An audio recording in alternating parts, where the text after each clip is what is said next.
आज आपण एका महत्त्वाच्या विषयाला हात घालणार आहोत आणि थोडक्यामध्ये बायबलची शिकवण काय आहे हे समजून घेणार आहोत. आणि माझा पूर्ण विश्वास आहे की जे नव्याने बायबल वाचत आहे आणि ज्यांना बायबल जाणून घ्यायची इच्छा आहे, समजून घ्यायची इच्छा आहे आणि त्यांच्या मनामध्ये अनेक प्रश्न असतील, काही विचार असतील, मनामध्ये संघर्ष असेल आणि वास्तविक बायबल हे काय आहे हे ज्यांना कळत नसेल, त्यांच्यासाठी एक थोडक्यामध्ये मी काही गोष्टी इथं सांगणार आहे. बायबलची शिकवण थोडक्यामध्ये, जेणेकरून ते तुम्हाला लाभदायक ठरेल, आशीर्वादित ठरेल आणि तुमचा प्राण नरकापासून वाचेल जर तुम्ही विश्वास कराल आणि तुमच्या दैनंदिन जीवनामध्ये, ख्रिस्ती जीवनामध्ये हे लाभदायक ठरेल असा माझा पूर्ण विश्वास आहे. तर बायबलची शिकवण, आपण ह्या विषयाकडे वळूया. आणि आपण अशा जगामध्ये राहतो जिथे बदल अपरिहार्य आहे, म्हणजे नेहमी बदल होतच असतो, तिथे काहीही स्थिर नाही आहे. पण परमेश्वराचे वचन जे आहे ते समान आणि स्थिर आहे आणि ते विरोधाभासी नाही आहे. बायबलमध्ये कधीच कुठे ह्या वचनाच्या विरुद्ध ते वचन असे नाही आहे आणि हे जाणून घेणे चांगले आहे. परमेश्वराचे वचन कधी बदलत नाही, ते कायम राहील. बायबल सर्वत्र सर्व पिढ्यातील लोकांना हा देवाचा संदेश आहे. त्यात साधेपणा, स्पष्टता, जे देवाचं शास्त्र आहे, देवाचे विचार आहे, म्हणजे मला देवाचे विचार म्हणायचं आहे, देवाचं शास्त्र आहे, देवाचे नियम आहेत, देवाचे विचार आहेत, जे त्याने मनुष्य जातीसाठी ठेवलेले आहे. परमेश्वराचा संदेश आजही आपल्यासाठी तितकाच स्पष्ट आणि आपल्याशी संबंधित आहे जितका तो शतकांपूर्वी, 2000 वर्षापूर्वी सुरुवातीच्या ख्रिस्ती लोकांसाठी होता, ख्रिस्ती मंडळांसाठी होता. दैनंदिन जीवनामध्ये येणाऱ्या कोणत्याही समस्येचे स्पष्ट उत्तर देवाच्या वचनात मिळते, परमेश्वराच्या वचनात मिळते. बायबल आत्ताच्या प्रमाणेच अद्ययावत आहे आणि ते जीवन बदलणारे आहे. मूलभूत शास्त्र वचनांवर शिकवण्यासाठी हे जे लिहिलेलं आहे किंवा जे वाचत आहे, आणि आमचा हा प्रयत्न आहे की अतिशय साधेपणाने हे तुमच्याकडं यावं, आमचा प्रयत्न आहे.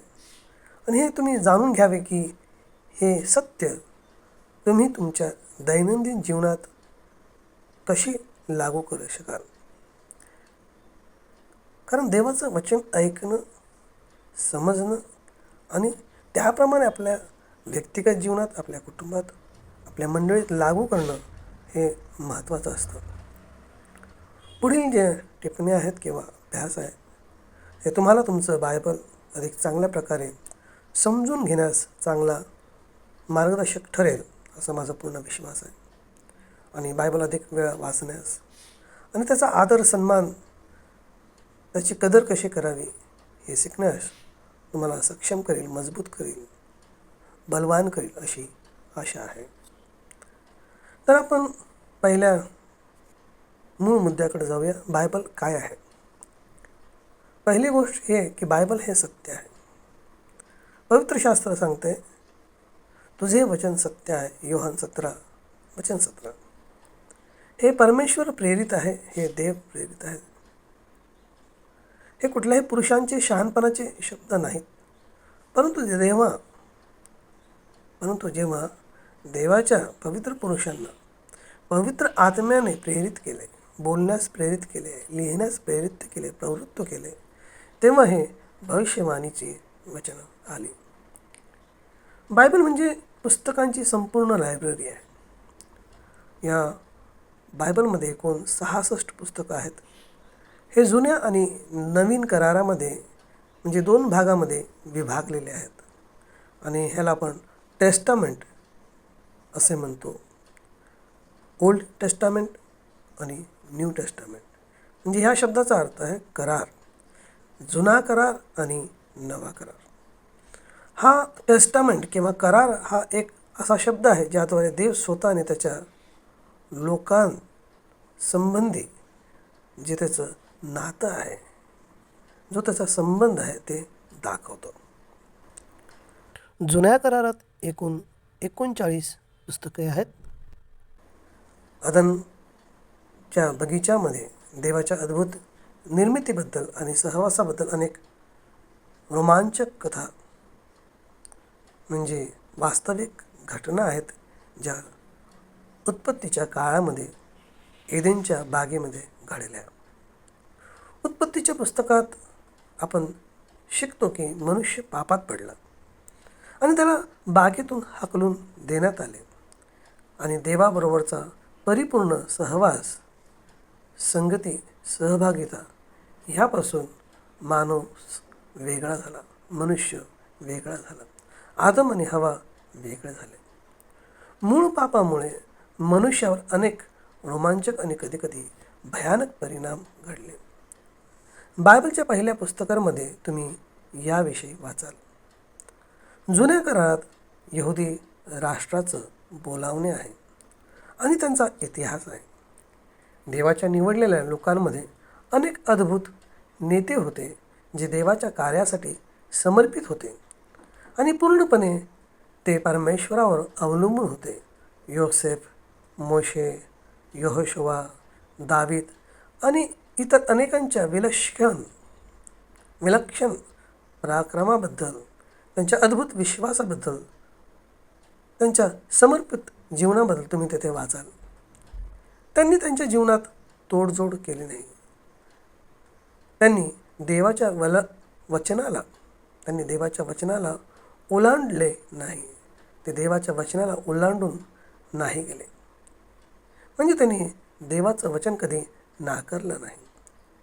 जेव्हा गेले तेव्हा त्याचा परिणाम देखील त्यांनी भोगला. म्हणजे देवाच्या आज्ञेच्या विरुद्ध ज्यावेळेस ते वागले, त्यांनी आज्ञाभंग केला, तेव्हा त्याचा परिणाम देखील त्यांनी भोगला. त्यांच्या जीवनाचा आणि त्यांच्या विश्वासाचा आणि विश्वासाने त्यांनी केलेल्या गोष्टींचा, त्यांच्या कर्तृत्वाचा अभ्यास तुम्ही करा. त्यांनी केलेल्या गोष्टींसाठी त्यांना कशामुळं, कोणी प्रवृत्त केले ते शोधा. त्यांच्यापैकी प्रत्येकाला सर्वात जास्त असं काय आवडतं आणि त्याच्या मागे काय कारण आहे, त्या आवडण्याच्या मागे ते शोधा. त्यांच्या अंतःकरणात व मनात सर्वात वरती कोण होतं? त्यांचा हेतू कधी स्वार्थी होता का? ते इतरांसाठी कधी निर्दयी होते का? जुन्या करारातील यहुदी महान पुरुषांची खरी थरारक माहिती वाचताना त्यांच्या विश्वासाचा जो संघर्ष आपण पाहत असताना चांगल्या नेत्यांच्या वैशिष्ट्यांचा अभ्यास करा. मग स्वतःला हा प्रश्न विचारा, हे विश्वासाचं पात्र, हे जिवंत देवावरती विश्वास ठेवणारं पात्र मला एक चांगलं ख्रिस्ती बनण्यास कशी मदत करू शकेल? ह्यांच्या जीवनाकडून, ह्यांच्या दैनंदिन जीवनाकडून, ह्यांच्या संपूर्ण जीवनातून मी काय शिकतो आहे? मला काय करायला हवं आणि काय नाही करायला हवं? त्यांनी ज्यावेळेस देवाच्या वचनाप्रमाणे केलं त्यावेळेस त्यांच्या जीवनात कसा अद्भुत गोष्टी घडल्या आणि ज्यावेळेस त्यांनी देवाच्या वचनावरती अविश्वास केला, जे वेगवेगळे पात्र आहेत, कारण तिथे अविश्वासाचे पण अनेक पात्र आहेत, त्यांच्या जीवनामध्ये काय परिणाम घडला, तर ही दोन्ही पात्र आपल्याला एक चांगले ख्रिस्ती बनण्यास मदत करू शकतात. तर आम्हाला त्यांच्या आशीर्वादाकडून देखील शिकण्यासारखं आहे आणि ज्यांनी देवाचं वचन नाकारलं, देवाच्या वचनापासून दूर गेले, त्यांच्या शापापासून देखील आम्हाला शिकण्यासारखं आहे. देवापासून विभक्त झाल्यामुळं आणि त्याच्या पापाबद्दलच्या ज्ञानामुळं मनुष्याला तारणहाराची, उद्धारकर्त्याची गरज होती. ज्याला कोणतेही पाप माहीत नव्हते तोच परमेश्वर आपल्या तारणासाठी सर्वोच्च बलिदान देऊ शकतो आणि आपल्याला सैतानाकडून परत विकत घेऊ शकतो. जुन्या कराराच्या संदेष्टांनी यहुदी राष्ट्राला उपदेश करताना अनेकदा येणाऱ्या मशिहाबद्दल सांगितले. योएल भविष्यवक्ता आणि यशा भविष्यवक्ता हेच बहुतेक वेळा बोलले. योएल भविष्यवक्ता म्हणाला, आणि नंतर असे होईल की सर्व देहावर आत्मा ओतला जाईल आणि तुमची मुले आणि मुली भविष्य सांगतील. तुमचे वृद्ध लोक स्वप्न पाहतील, तुमचे तरुण दृष्टांत पाहतील. योएल भविष्यवक्त्याचं पुस्तक अध्याय 2 वचन 28. यशायाने मेंढराला कतलीकडे नेले असे म्हणून येणाऱ्या मशिहाविषयी सांगितले. पेत्राने पेंटेकॉस्टच्या दिवशी योएलच्या भविष्यवाणीचा वापर केला, जेव्हा तो म्हणाला, हे असे आहे, हे योएल संदेष्टाने सांगितले आहे. प्रेषितांचं कृत्य अध्याय 2. आपण पाहूया येशू कोण होता. नव्या करारामध्ये 4 शुभवर्तमान आहेत: मत्तय, मार्क, लूक आणि योहानाचं शुभवर्तमान. या प्रत्येक शुभवर्तमानाच्या ठिकाणी सर्व लोकांसाठी येशू ख्रिस्ताच्या जीवनाची रोमांचक कथा सांगितलेली आहे.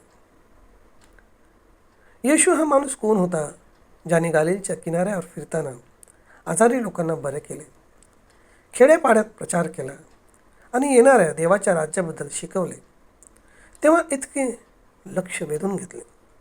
आपण किती आशीर्वादित लोक आहोत की आपण जाणतो की देव देहात प्रकट झाला. 1 तिमोथेय अध्याय 3 वचन 16. चमत्कार करण्याच्या उल्लेखनीय सामर्थ्याचे खरे कारण जाणून घेणे हे किती आश्चर्यकारक आहे. प्रभू येशूने आपल्या शिष्यांना कसे बोलवले आणि त्या सर्व शिष्यांनी त्याचे अनुसरण करण्यासाठी सर्व कसे सोडले हे शोधण्यासाठी तुम्ही शुभवर्तमानामध्ये वाचू शकता. आपणास हे देखील समजते की येशूने आपल्या प्राणाचं, आपल्या जीवनाचं नेतृत्व केले पाहिजे आणि त्याच्या उदाहरणाचे आणि शिकवणीचे अनुसरण करावे अशी अपेक्षा आहे. जसे जसे तुम्ही वाचाल तसे तसे तुम्हाला येशू पृथ्वीवर येण्याचे खरे कारण समजेल, जे पापी लोकांना पश्चातापासाठी बोलावणे आहे. मार्क याचं शुभवर्तमान अध्याय 2 वचन 17. इतरांवर प्रेम करण्याद्वारे आणि येशू ख्रिस्ताची सेवा करण्यात त्यांना वास्तविकता शोधण्यास मदत करून आपण त्यांच्या सेवेत सहभागी व्हावे अशी परमेश्वराची, देवाची अपेक्षा आहे. आम्ही इतरांना हे समजण्यास मदत करू शकतो की एकच खरा देव त्यांना मदत करू शकतो आणि तो इतरांना मदत करतो. हे एक दुसऱ्याला, ही शेअरिंगची सेवा आहे, स्वार्थाला जागा नाही आहे. तुम्हाला येशू ख्रिस्ताचे खरे स्वरूप समजले आहे का? त्याने लोकांना कसे बरे केले, चमत्कार कसे केले? कारण देव ख्रिस्तामध्ये होता, त्याने जगाचा स्वतःशी समेट केला. 2 कोरिंथकरासपत्र अध्याय 5 वचन 19. जेव्हा येशू त्याच्या अनुयायांना प्रश्न विचारित होता, मी मनुष्याचा पुत्र आहे असे लोक माझ्याविषयी काय म्हणतात, त्यांनी अनेक प्रकारे उत्तर दिले. जसे की काही म्हणतात, तू बप्तिस्मा करणारा योहान आहेस, काही एलिया आणि इतर इर्मिया किंवा संदेष्टांपैकी एक. पण येशू जास्त विशिष्ट होता. त्या सर्व भविष्यवक्त्यांपेक्षा तो जास्त विशिष्ट होता. तो म्हणाला, पण तुम्ही मी कोण आहे असे तुम्ही म्हणता? तुम्हाला काय वाटतं मी कोण आहे? तुम्हाला काय समजतं की मी कोण आहे? तुम्ही माझ्याविषयी काय म्हणता? शिमोन पेत्राने उत्तर दिले आणि म्हणाला, तू ख्रिस्त जिवंत देवाचा पुत्र आहेस. मत्तय अध्याय 16 वचन 16. येशूने उत्तर दिले आणि म्हणाला, शिमोन बारजोना, तू धन्य आहेस, कारण मांस आणि रक्ताने ते तुला प्रकट केले नाही, पण माझा पिता जो स्वर्गात आहे, मत्तई अध्याय 16 वचन 17, त्याने ते प्रकट केले. मग येशूने पेत्राला स्वर्गाच्या राज्याच्या चाव्या दिल्या. तेव्हापासून त्याच्या शिष्यांना नजदीकच्या जवळच्या भविष्यात त्याच्यासोबत घडणाऱ्या गोष्टी सांगितल्या. पेंटिकोस्टच्या नंतर त्या दिवशी येशू ख्रिस्ताने दिलेल्या चाव्या किंवा अधिकार हे त्यांना वापरायच्या होत्या, कारण त्याने पेंटिकोस्टच्या दिवशी प्रचार केला आणि जिवंत देवाच्या मंडळीची स्थापना केली. येशू ख्रिस्त कोण होता? यशायाने त्याच्याबद्दल काय म्हटले? यशाला देवाचे खरे नाव माहीत नव्हते, परंतु त्याने भविष्यवाणी केली आणि म्हटले, त्याचे नाव अद्भुत, सल्लागार, पराक्रमी देव, सार्वकालिक पिता, शांतीचा राजकुमार असे म्हटले जाईल. यशाने असेही निर्देशनास आणून दिले की त्याचे नाव इम्मॅन्युअल असे म्हटले जाईल, ज्याचा अर्थ आहे यहोवा आपल्या सोबत आहे, परमेश्वर आपल्या सोबत आहे, देव आपल्या सोबत आहे. येशू खरोखरच देव होता. मानवी देह धारण करून आपल्यामध्ये राहत होता. ज्याला कोणतेही पाप माहीत नव्हते त्याला आपले दुःख सामायिक करणे आवश्यक वाटले, जेणेकरून त्याने आपल्या पापांचे कर्ज फेडावे. तरच पापविरहित बलिदानाद्वारे आपल्याला देवासोबत परिपूर्ण सहभागिता आणि सुसंवादात त्याच्या सहभागितेत परत आणता येईल. वधस्तंभावरील येशूच्या मृत्यूने सर्व मनुष्य जातीचे पाप किंवा कर्ज पूर्णपणे फेडले होते. या महान आणि दुःखद घटनेने इतिहासातील एका युगाचा अंत झाला. म्हणून यापुढे आपण आपल्या पापांसाठी वर्षातून एकदा यज्ञ करू नये. येशूने सर्वोच्च बलिदान दिले आहे आणि ते स्वेच्छेने केले आहे. त्याने आमच्या सर्व पापांचं प्रायश्चित स्वतःवरती घेतलं, आमच्यासाठी मरण पावला आणि मरणातून पुन्हा तिसऱ्या दिवशी जिवंत झाला. हो, आणि जर आम्ही त्यावर विश्वास ठेवतो आणि आपले सर्व पाप त्याच्यापुढे कबूल करतो तर तो आम्हाला पापांची क्षमा देतो. आता आपण पापाविषयी पाहूया. पाप कोणी केले? बायबल त्याविषयी काय सांगते? आणि आपण उत्पत्तीच्या अध्यायामध्ये पाहतो, पाप म्हणजे काय? पाप म्हणजे देवाने आदम आणि हवेला देवाचं वचन दिलं होतं आणि त्या वचनाप्रमाणे त्यांना करायचं होतं आणि त्यांना सावधान राहायचं होतं. पण त्यांनी देवाच्या वचनावरती अविश्वास केला. त्यांनी देवाच्या वचनावरती विश्वास ठेवला नाही, तर त्यांनी जो पशु तिथे होता, जे श्वाप तिथे होतं, तो सर्प तिथे होता किंवा शैतान, त्यांचं त्यांनी ऐकलं. पाप म्हणजे देवाचं न ऐकणं. पाप म्हणजे देवाने जे सांगितलं त्यावरती अविश्वास करणं. आणि ज्यावेळेस मनुष्य देवाच्या वचनावरती अविश्वास करतो आणि तो कृती करतो, त्या कृतीतून ज्या गोष्टी घडतात ती पापांची फळं आहेत. तर पाप कोणी केलं? बायबल स्पष्टपणे सांगतं की सर्वांनी पाप केले आहे आणि ते देवाच्या गौरवापासून दूर झाले आहेत. आणि पाप जे आहे ते मरणाला जन्म घालते. रोमकरास पत्र अध्याय 3 वचन 23, याकोब अध्याय 1 आणि वचन 15.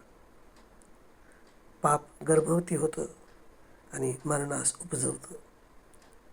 स्तोत्रकर्ता राजा दावीद याने हे सत्य पुन्हा बळकट केले आणि त्याने म्हटले, चांगले करणारा कोणीही नाही, कोणीही नाही. स्तोत्र 53:3. एका माणसाच्या आज्ञाभंगामुळं पुष्कळ लोक पापी बनले. रोमकरास पत्र अध्याय 5 वचन 19. आदाम आणि हवा यांनी देवाची आज्ञा मोडली आणि पाप जगात आले. सर्व पापांची शिक्षा झालीच पाहिजे. आदाम आणि हवा यांना त्यांच्या सुंदर घरातून, एदेनच्या बागेतून हाकलून दिले गेले. सर्वत्र सर्व मानवजातीला त्यांच्या इतर शिक्षा देखील भोगल्या पाहिजे, ज्यामध्ये दुःख, कष्ट आणि शेवटी मृत्यू. होय, पापामुळे मृत्यूची ओळख झाली. परंतु जेव्हा येशू ख्रिस्ताने आपल्या पापांसाठी वधस्तंभावर मृत्यू सहन केला, तेव्हा तो तिसऱ्या दिवशी उठवला. मृत्यू, नरक आणि कबरेवर विजय मिळवला. तो एक विजयी ख्रिस्त म्हणून उठला. यापुढे मृत्यू आणि कबरेवर सैतानाचं वर्चस्व राहणार नाही. आपल्याला सार्वकालिक जीवन मिळावे म्हणून येशूने प्रायश्चित भोगले, प्रायश्चित घेतले त्या वधस्तंभावरती, त्या क्रूसावरती. त्याने आपल्या सर्वोच्च बलिदानाद्वारे आपल्याला सैतानापासून अक्षरशः सोडवले, रक्त सांडवून विकत घेतले. हो प्रिया, पश्चाताप काय आहे? आदमाच्या अवज्ञामुळं सर्व माणसे पापात जन्माला येतात. आणि त्यांनी कितीही चांगले होण्याचा प्रयत्न केला तरी त्यांचं स्वतःचं तारण व्हावं, उद्धार व्हावा, हे होण्यासाठी देवाच्या योजनेला समर्पित होणे गरजेचे आहे. देवाच्या योजनेला मान्य होणे गरजेचं आहे. देवाची जी योजना आहे ती कबूल करणं गरजेचं आहे. त्या योजनेचं पालन केले पाहिजे. येशू ख्रिस्ताने निकोडेमसला सांगितले की तो पाण्यामुळे आणि आत्म्याने जन्माला आला पाहिजे. योहानाचं शुभवर्तमान अध्याय 3 वचन 5. दुसऱ्या प्रसंगी येशू म्हणाला, मी तुम्हाला सांगतो, तुम्ही पश्चाताप केला नाही तर तुमचाही असाच नाश होईल. लुकाचं शुभवर्तमान अध्याय 13 वचन 3. तर पश्चाताप हा फार महत्त्वाचा आहे. आमच्या जीवनामध्ये आमच्या सर्व पापांचा आम्हाला पश्चाताप करायचा आहे, परमेश्वरापुढं कबूल करायचं आहे आणि परमेश्वराकडून क्षमा प्राप्त करून घ्यायची आहे. परमेश्वर नेहमी आहे, देव नेहमी आहे. त्याचे जे निर्देश आहे त्याच्या वचनामध्ये तो अतिशय, मार्गदर्शनामध्ये तो अतिशय विशिष्ट आहे. त्याने तारणाची योजना अगदी स्पष्ट केली आहे, ती म्हणजे पश्चाताप करणे. पापांची क्षमा प्राप्त करण्यासाठी प्रभू येशूच्या नावाने बाप्तिस्मा घ्या आणि पवित्र आत्म्याची देणगी प्राप्त करा. प्रेषितांचं कृत्य अध्याय 2 आणि वचन 38. पश्चातापाचा उपदेश कोणी केला? योहान बाप्तिस्मा देणाऱ्याने त्याचा प्रचार केला. मत्तयाचं शुभवर्तमान अध्याय 3 वचन 1 आणि 2. येशूने त्याचा प्रचार केला. मत्तय अध्याय 4 वचन 17.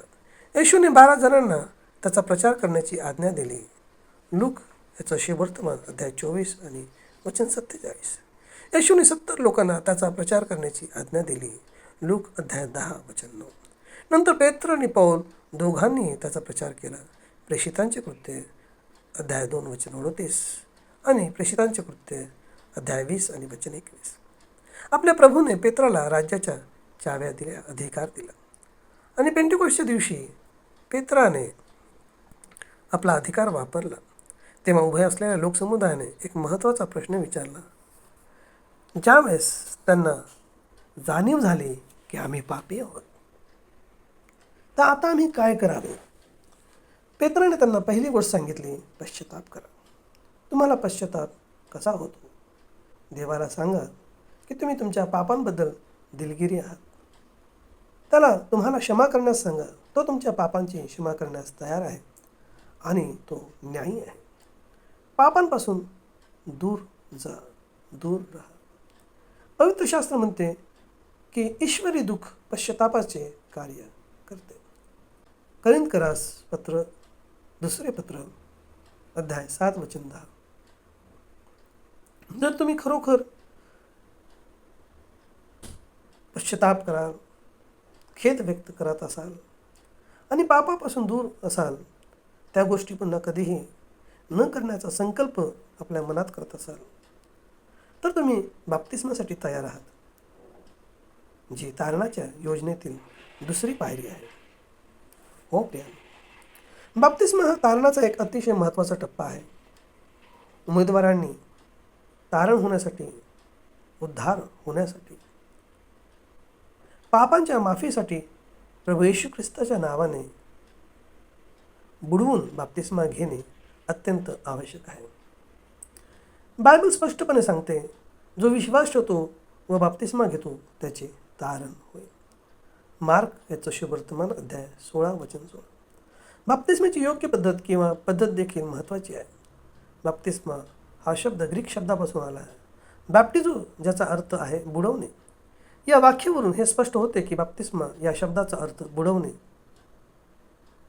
म्हणजे विसर्जन असा होतो. केवळ विसर्जन करूनच एखाद्याला दफन करताना येशू ख्रिस्तासोबत ओळखता येते. रोमकरास पत्र अध्याय 6 वचन 4 आणि कलसीकरास पत्र अध्याय 2 आणि वचन 12. उमेदवारांनी ज्या व्यक्तीने पश्चाताप केला आहे, प्रभू येशू ख्रिस्ताच्या नावाने बाप्तिस्मा का घेतला पाहिजे? कारण आम्ही येशू ख्रिस्ताच्या महान आज्ञेबद्दल, त्या दिलेल्या आज्ञेचे पालन करीत आहोत.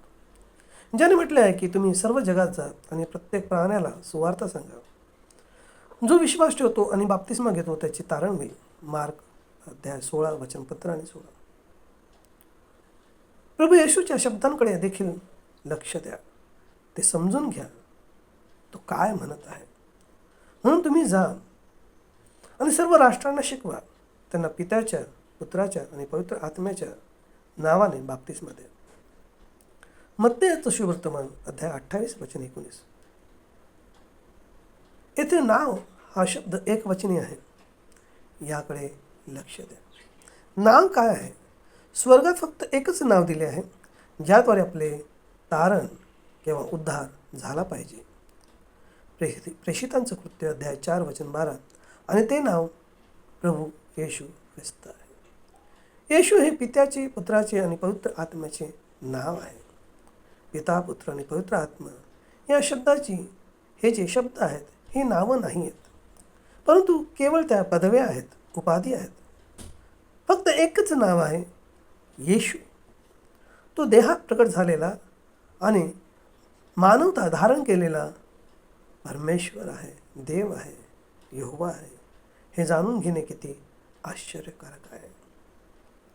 तो जुन्या कराराचा यहोवा, नव्या कराराचा येशू आहे, जो देहामध्ये प्रकट झाला.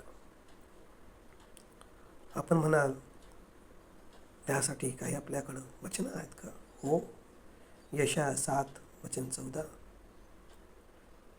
यशाया 9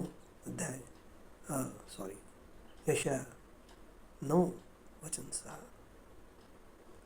तुम्ही संपूर्ण अध्याय जरी वाचले, ते वचनं जरी वाचले, ते कितीतरी लोकप्रिय वचनं आहेत आणि ही वचनं स्पष्ट सांगतात की जुन्या कराराचा यहोवा, नव्या कराराचा येशू आहे. त्या वचनांमध्ये अद्भुत मंत्री, समर्थ परमेश्वर, सनातन पिता अशा उपाध्या दिलेल्या आहेत. आणि यशाया 7:14 इमॅन्युअल म्हणजे आम्हासोबत यहोवा, जुन्या कराराचा यहोवा, नव्या कराराचा येशू आहे. हे जाणून घेणे किती अद्भुत आणि आश्चर्यकारक आहे. हा देव पुरुष इथे परमेश्वर मनुष्य झाला आहे, म्हणून आपण त्याला देव पुरुष, आपल्या दुःखाची आणि दुःखाशी वैयक्तिकरित्या परिचित झाला. हे किती आश्चर्यकारक आहे. त्याने प्रथम हाताने आपल्या दुर्बल मानवी भावनांचा स्वहाताने अनुभव घेतला आणि त्याला आपल्या समस्या समजल्या. त्याने आपल्या जीवनाचे बलिदान दिले, जेणेकरून सर्वत्र सर्व लोकांना हे समजावे की त्यांना परमेश्वराने सार्वकालिक जीवनाची संधी उपलब्ध करून दिली आहे. जे विचार करायचे की मेलं म्हणजे संपलं, पण नाही. या मरणानंतर देखील परमेश्वराने तुमच्यासाठी एक सार्वकालिक जीवनाची संधी उपलब्ध करून दिलेली आहे. जर तुम्ही आत्ता त्यावरती विश्वास ठेवाल तर ते तुम्ही प्राप्त करू शकाल. जर तुम्ही नाकाराल तर मेल्याच्या नंतर तुम्हाला फक्त नरक आहे आणि ते करोडो वर्ष तुमचा प्राण तेथे राहील आणि शेवटी नष्ट होऊन जाईल, कायमचे नष्ट होऊन जाईल. या दुसरा मृत्यू आहे. तरी प्रेषितांच्या पुस्तकात ज्यांनी बाप्तिस्मा घेतला ज्या लोकांनी बाप्तिस्मा घेतला त्या प्रत्येक प्रसंगात आपण बायबलमध्ये पाहतो की त्या प्रत्येक व्यक्तीने प्रभू येशूच्या नावाने बाप्तिस्मा घेतल्याचे आपल्याला आढळते. प्रेषितांचं कृत्य अध्याय 8:16 फक्त त्यांनीच प्रभू येशू ख्रिस्ताच्या नावाने बाप्तिस्मा घेतला. प्रेषितांचे कृत्य अध्याय 10:48 प्रेषितांचे कृत्य अध्याय 8:16 त्यांनी प्रभू येशूच्या नावाने बाप्तिस्मा घेतला. प्रेषितांचे कृत्य अध्याय 10:48 आणि त्यांना आज्ञा केली प्रभूच्या नावाने बाप्तिस्मा घेतला. प्रेषितांचे कृत्य अध्याय 19:5 जेव्हा त्यांनी हे ऐकले तेव्हा त्यांनी प्रभू येशूच्या नावाने बाप्तिस्मा घेतला. इफिस येथे जेव्हा पौल घटनास्थळी पोहोचला आणि त्याला योहानाचे शिष्य सापडले तेव्हा त्याने विचारले, तुम्ही विश्वास ठेवल्यापासून तुम्हाला पवित्र आत्मा मिळाला आहे काय? त्यांनी पवित्र आत्मेबद्दल ऐकलेही नव्हते, पण जेव्हा त्यांनी ऐकले तेव्हा त्यांनी त्याचे वचन आनंदाने स्वीकारले आणि प्रभू येशूच्या नावाने बाप्तिस्मा घेतले. कारण त्यांनी त्याआधी योहानाचा बाप्तिस्मा घेतला होता. ते योहानाचे शिष्य होते आणि योहान पश्चातापाचा बाप्तिस्मा देत होता. पण ज्यावेळेस त्यांना कळले आणि संत पौलाने त्यांना दाखवून दिले की तुमचा हा बाप्तिस्मा हा फक्त पश्चातापाचा बाप्तिस्मा आहे, तो तुम्हाला पाप क्षमा देऊ शकत नाही. फक्त पाप क्षमा जी आहे प्रभू येशू ख्रिस्ताच्या नावाने बाप्तिस्मा घेतल्यानंतर मिळते. ज्यांनी कोणीही प्रभू येशू ख्रिस्ताच्या नावात बाप्तिस्मा घेतला नाही त्यांची पाप क्षमा झाली नाही आहे. कारण त्यांनी प्रभू येशू ख्रिस्ताच्या नावात बाप्तिस्मा घेतला नाही. आणि हे आपल्याला इथे दिसते की त्यांनी जो पश्चातापाचा बाप्तिस्मा घेतला होता, कारण त्यांचा बाप्तिस्मा प्रभू येशूच्या नावात झाला नव्हता, व त्यांनी पौलाच्या म्हणण्याप्रमाणे प्रभू येशू ख्रिस्ताच्या नावाने बाप्तिस्मा घेतला. प्रेषितांचे कृत्य अध्याय 19:1-6 ही घटना दिलेली आहे. बायबल सांगतं की त्याने त्यांचे वचन, पौलाचे वचन आनंदाने स्वीकारले आणि प्रभू येशूच्या नावाने बाप्तिस्मा घेतला. प्रभू येशू ख्रिस्ताच्या नावाने पाण्याच्या बाप्तिस्माची ही शिकवण संपूर्ण शास्त्रामध्ये पूर्णपणे लिहिलेली आहे. त्याचे दस्तावेज तिथे नमूद केलेले आहेत आणि तिथं सर्व प्रेषित एकाच विचाराने चालणारे आहेत, एकाच आज्ञाने चालणारे आहेत. कारण प्रभूने त्यांची बुद्धी उघडली, त्यांना समज दिली. हो प्रियांनो, जर प्रेषितांनी इतर कोणत्याही सूत्राचा वापर करून बाप्तिस्मा केला नाही तर निश्चितपणे कोणत्याही व्यक्तीने, कुठल्याही मानवीय व्यक्तीने, कुठल्याही उमेदवाराला, त्या व्यक्तीला दुसरा बाप्तिस्मा देण्याचा मार्ग किंवा दुसरा मार्ग किंवा दुसरी रीत जाणूनबुजून तयार करणे हे गर्विष्ठपणाचे आणि पाप ठरेल. हो प्रियांनो, ते पाप ठरेल. कारण तुम्ही देवाचं वचन नाकारत आहात. प्रेषितांनी देवाच्या वचनाप्रमाणे केलेले आहे आणि आपल्याला कुठेही पित्याच्या, पुत्राच्या, पवित्र आत्म्याच्या या उपाधींमध्ये, नव्या करारामध्ये कुठेही बाप्तिस्मा देण्यात आलेल्याचं एकही प्रसंग नाही. हो प्रियांनो, ही रीत इसवी सन 300 पासून रोमन कॅथलिक मंडळीने सुरू केली. ही प्रेषितांनी नाही केली, ही प्रेषितीय मंडळींनी नाही केलेली आहे. जेरुसलेमच्या ओरिजिनल मंडळींनी नाही केली आहे, जी प्रभू येशू ख्रिस्ताच्या शिक्षणामध्ये वाढली, देवाच्या पवित्र आत्म्याच्या सामर्थ्यामध्ये वाढली. हो प्रियांनो, जर कोणी दुसऱ्या पद्धतीने बाप्तिस्मा देत आहे प्रभू येशू ख्रिस्ताचं नाव काढून, ते गर्विष्ठपणाचे आणि देवविरोधी पाप असं ठरेल.